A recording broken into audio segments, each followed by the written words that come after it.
Hello, everyone. I'm going to just give it another 30 seconds or to a minute for others to join.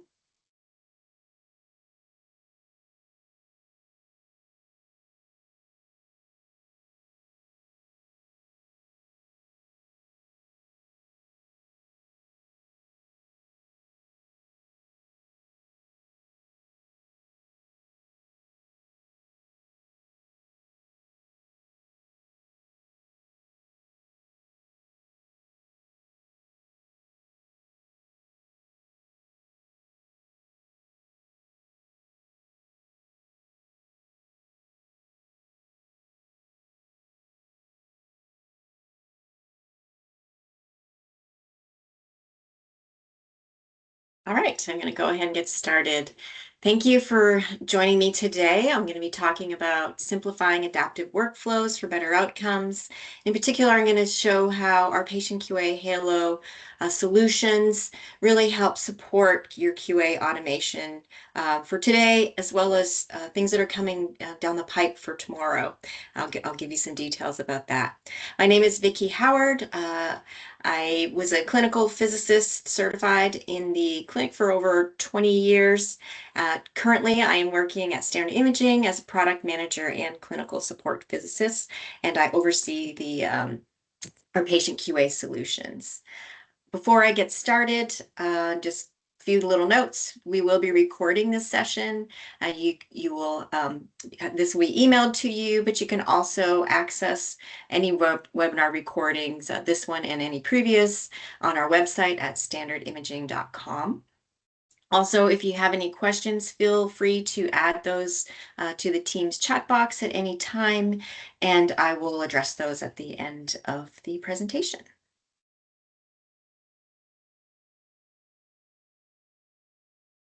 Okay, so let's get started.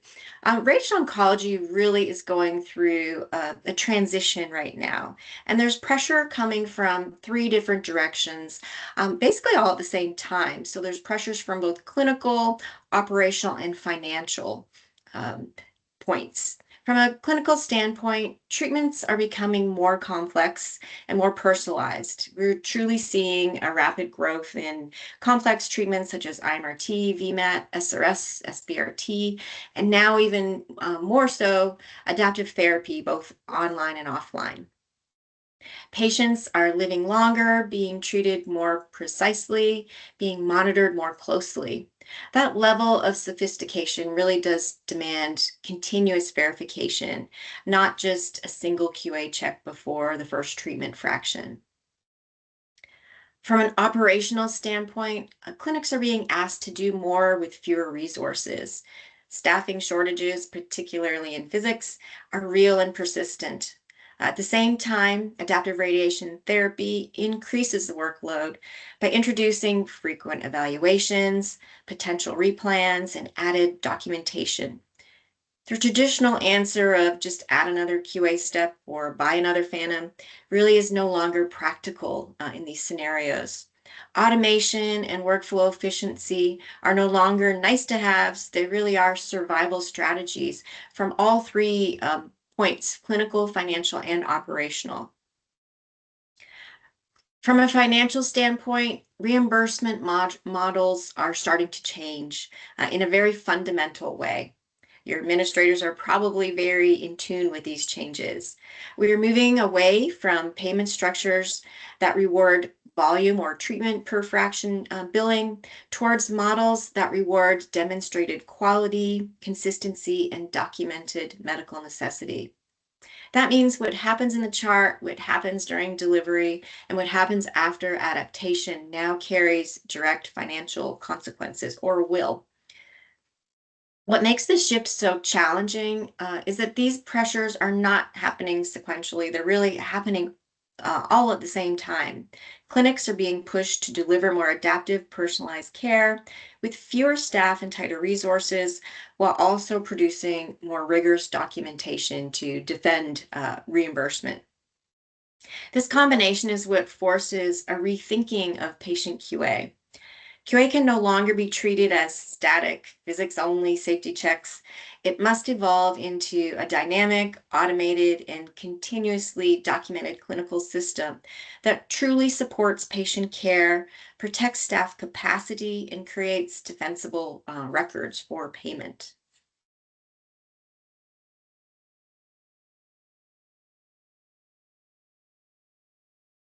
So, why are traditional QA methods no longer sufficient? Really, for decades, patient specific QA was built around a single pre treatment phantom measurement. That approach served the field well, especially while I was in the clinic, for verifying calculation and delivery accuracy at the start of treatment. But it was never designed to monitor what happens over the full course of therapy. Today's treatments are not static. Patients lose weight, tumors shrink, anatomy shifts, immobilization changes, and machine performance can drift. And on top of that, our treatment regimens are becoming shortened with higher daily doses. A single snapshot at the start of treatment simply cannot represent a dynamic multi week therapy course, especially in the area of hypofractionation and adaptive radiation therapy. At the same time, traditional QA workflows are highly manual and labor intensive. Physicists set up phantoms, acquire measurements, analyze results, and troubleshoot failures, uh, all often after hours and under tight clinical schedules. As treatment volumes rise and adaptive evaluations become more frequent, these workflows do not scale. They pull physicists away from higher value clinical work like adaptive decision making, plan optimization, and physician collaboration. In today's staffing environment, continuing to rely on manual QA as the backbone of patient safety is simply not sustainable or a valuable task. Another major limitation is limited visibility across the actual course of treatment. Traditional QA tells us whether the plan could be delivered accurately on day one, but it tells us very little about what actually happened on day 10, 20, or well into the fraction, the course.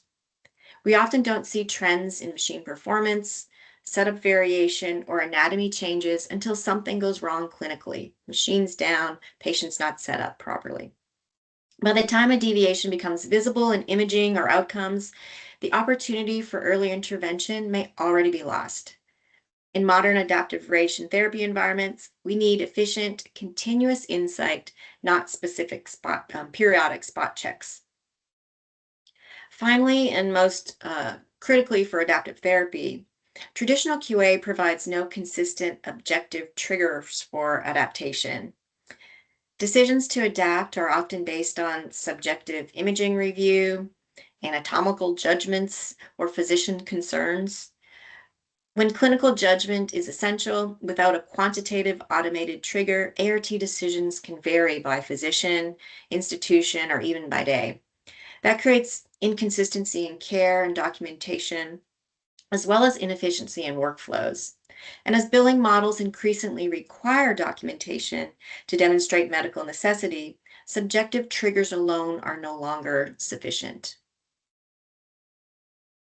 So, one of the clearest signals shaping the future of radiation oncology reimbursement is the direction coming from ASTRO through the proposed radiation oncology case rate. ROCR guidelines shifts payments away from per fraction billing to fixed disease site bundled payments. While this simplifies reimbursement on the surface, it significantly raises the bar for documentation and accountability across the full episode of patient care. Under this model, adaptive radiation therapy is reimbursable, but only when medical necessity is shown. This means that adaptation can no longer be driven by preference or subjective judgment alone. It must be supported by objective evidence showing meaningful deviations occurred, an adaptive review was warranted, and the intervention improved treatment quality and safety. So after the adaptation is made and a new plan is done, you need to show that this improved the patient's treatment. This is why documentation is becoming the new currency of reimbursement. In payment models, what you can prove will matter far more than what you intended. The proof comes in the form of encounter level documentation. That's quantitative, time-stamped evidence generated at every treatment fraction. And this includes objective plan verification, daily in vivo verification, and daily delivery logs for machine performance, and the physician's documented rationale. Historically, this level of documentation was limited or manually summarized. Going forward, these digital artifacts will truly become required billing deliverables, supporting medical necessity, compliance reviews, performance benchmarking, and ultimately payment itself. So the takeaway really is simple. Clinics that can generate consistent, objective, and counter-level QA documentation automatically will be best positioned for the next era of reimbursement. Those that cannot will face growing financial and operational risks. So really, now is the time to make these changes. And not only are these changes setting the stage for adaptive therapy programs, but it's truly setting the stage for the next level of and direction for patient QA. So there really is an emerging standard for patient QA. The field of patient QA is reaching a major inflection point. And for the first time, we have two complementary guidance documents that are coming out that together define both the direction of modern QA and the mechanism by which it can be realistically scaled in clinical practice. So I'm going to first start with introducing MPPG 20. This is still a work in progress, but its direction is already very clear. MPPG 20 is focused on formalizing risk-based patient QA, which has its roots in TG 100, which came out quite some time ago. But TG 100 was very hard to implement in a clinic, and really things weren't in place in terms of technology to really make that something that people could implement within their clinics. So the central theme of MPPG 20 is that not every plan or every field or every clinical scenario requires the same level, carries the same level of patient risk. And therefore, QA effort should be prioritized based on true clinical impact, not applied uniformly for all patients. Even in its draft form, MPPG 20 strongly emphasizes that automation must be foundational to risk-based QA. Really, without automation, risk-based QA simply cannot scale in environments that are rapidly adopting things like adaptive therapy, SRS, SBRT, or highly modulated, hypofractionated plans. So the direction is unmistakable, really. Manual, labor-intensive QA cannot remain the dominant model in radiation therapy and it cannot sustain in the future. So this is where TG 307 comes in place. So TG 307 provided guidance on EPID-based dosimetry and verification. It came out a couple of years ago. If you haven't seen it, it's very a good read. This is essential for adaptive therapy because it really establishes the expectation of fraction by fraction in vivo automated verification. And it allows monitoring to move from periodic spot checks to continuous verification across the entire course of a patient's treatment. This is achieved with no added hardware burden, since epidosimetry is already integrated into modern Linux. The combination of clinical validation, automation, and zero additional hardware is what makes this approach truly scalable and accessible to every modern clinic. When the direction of MPPG 20 and the validation provided by TG 307 are considered together, the transformation of patient QA becomes very clear. Patient QA is moving from manual to automated, spot checking to continuous verification, and physics-only value to clinically actionable QA. Patient QA is no longer about confirming that the machine is behaving as expected.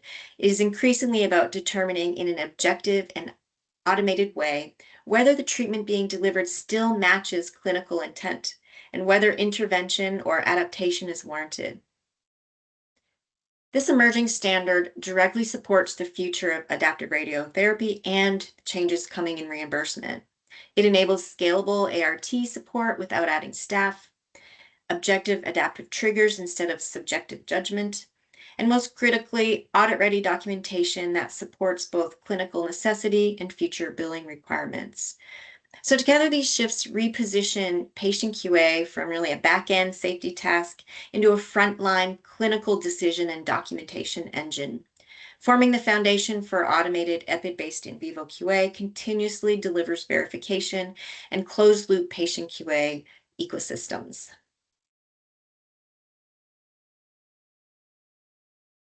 So I'm going to introduce our patient QA Halo ecosystem, which really is a shift towards automated, risk-based, and continuously documented verification. So the natural question becomes, how do clinics operationalize this standard in real clinical workflows without adding staff complexity or disconnected systems? So this is exactly where Standard Imaging's patient QA Halo comes in. Standard Imaging's Patient QA Halo is an automated QA ecosystem made up of three independent purpose-built software solutions that are functionally integrated through workflow, data, clinical intent. I am sure 3D, Adaptivo, and Linacs are the three solutions, and each of these maintains its own specialized role, yet together they operate as a coordinated verification strategy spanning planning, delivery, and in vivo performance. That leads directly to the idea of true end-to-end QA coverage. With the patient QA Halo, verification does not stop at plan approval. Instead, it begins with independent plan verification using I'm Sure 3D, continues with daily in vivo monitoring using Adaptivo, and is finalized with delivery assurance through Linacs. This creates a continuous verification chain that allows the patient, that follows the patient from the moment the plan is created and approved, all through every fraction that is delivered. This truly represents a fundamental shift in how QA has been traditionally performed. Instead of relying on disconnected point-in-time QA checks, the patient QA Halo enables one continuous closed-loop workflow across three tightly coordinated verification layers. In the traditional model, the plan is validated and then nothing is assessed again until a problem is suspected. In Halo model, the plan is verified, every delivery is monitored, clinically meaningful deviation is detected when it occurs, and delivery fidelity is confirmed fraction by fraction. This continuous structure is exactly what allows Patient QA Halo to support risk-based QA and adaptive therapy at scale. As ART volume increases and clinical complexity grows, the patient QA Halo scales with it. Objective EPID-based monitoring provides the adaptive trigger. Independent 3D verification confirms physics and beam model integrity. And log file QA validates mechanical execution and delivery accuracy. So together, these three layers enable a true risk-based framework where physics attention, clinical resources, and adaptive intervention are directed only when clinically meaningful change is detected, rather than applied uniformly to every fraction. And finally, all this automation and coordination leads to one of the most critical outcomes in modern radiation therapy. It's encounter level documentation. Every step in the process, plan verification, daily in vivo monitoring, delivery assurance, and adaptive intervention, is automatically captured with timestamped patient-specific evidence. This directly supports clinical necessity, compliance, and reimbursement readiness as future payment models increasingly require these objective documentation tied to adaptive decisions. So really, this patient QA Halo is not just a single platform, but a coordinated ecosystem of automated QA technologies that together provide continuous patient protection, where safety, adaptation, documentation, and ultimately financial defensibility all operate within the same closed loop framework.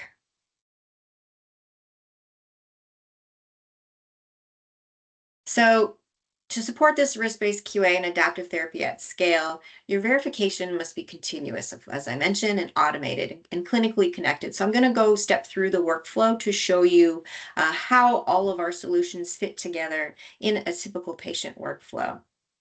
It begins with I'm Sure 3D, which is the plan verification phase.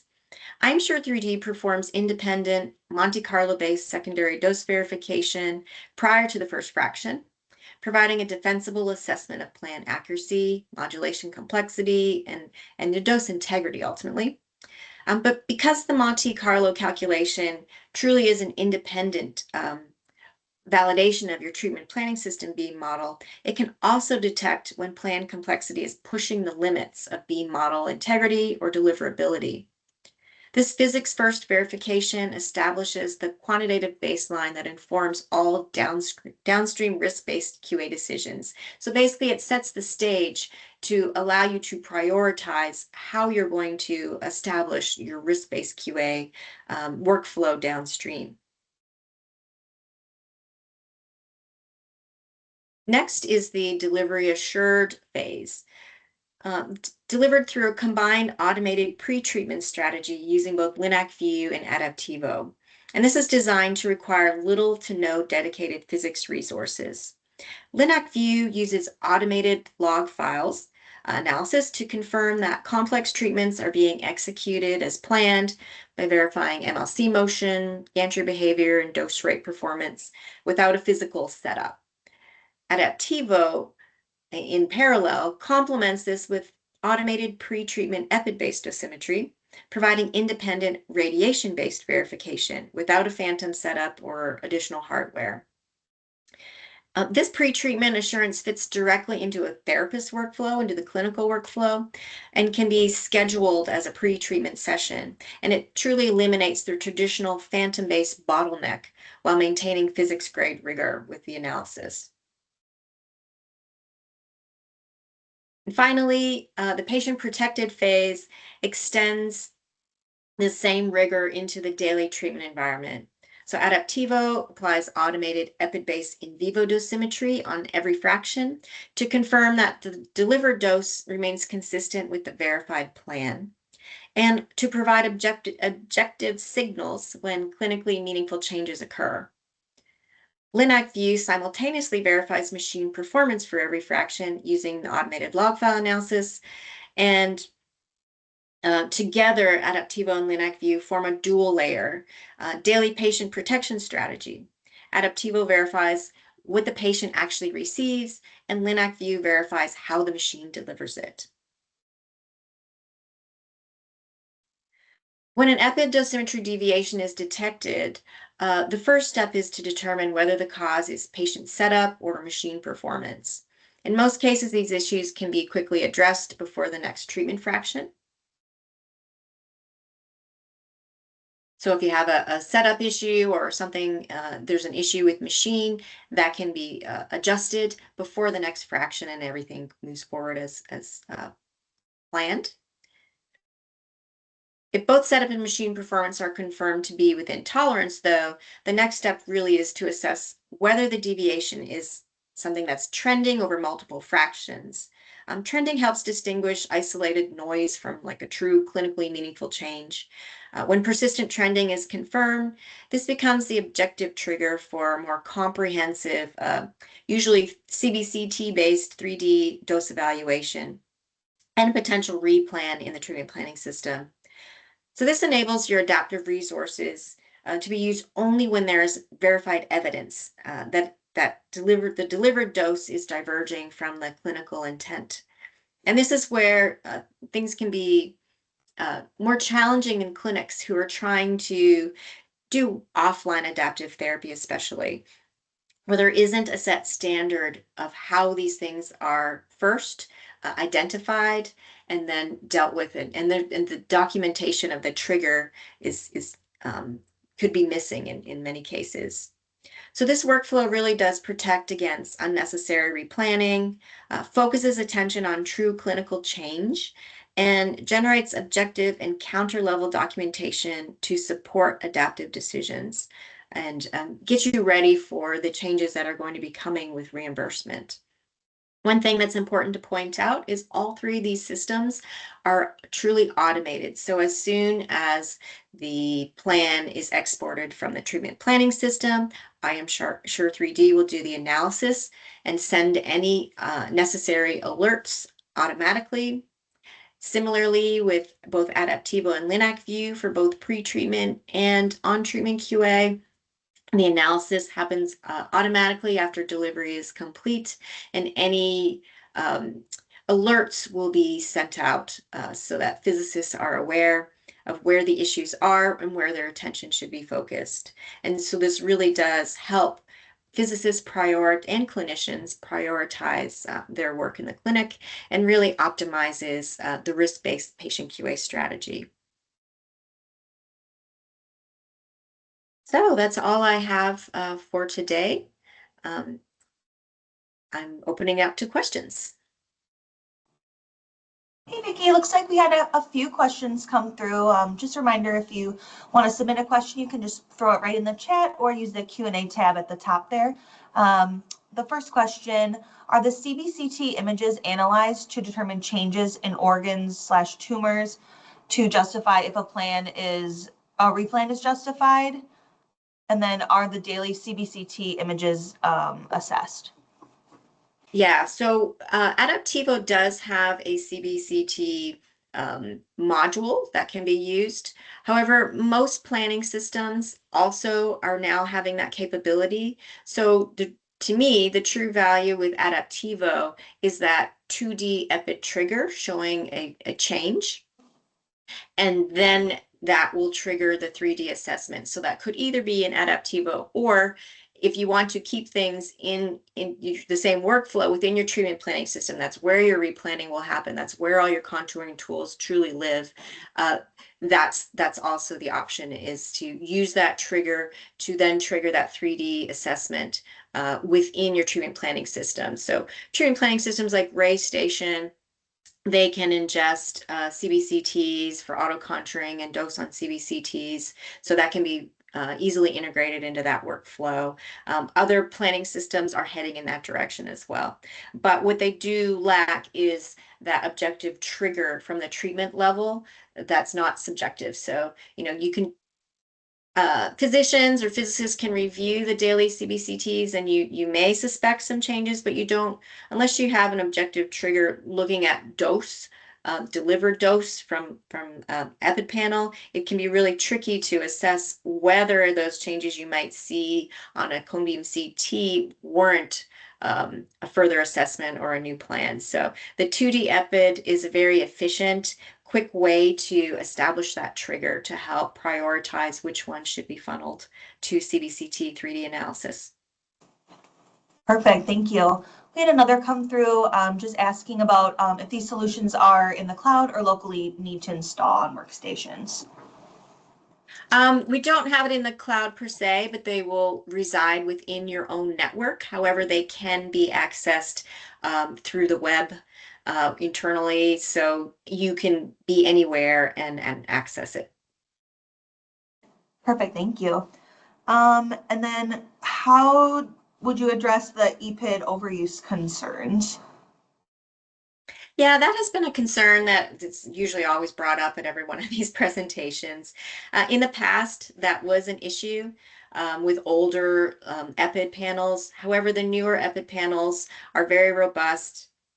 We have customers who have been using them on a daily basis for integrated imaging and have not seen any issues. The only thing that you might need to do is recalibrate your EPID panel. Maybe once every few months, you might see it drift off a little bit more, but overall performance is not being degraded.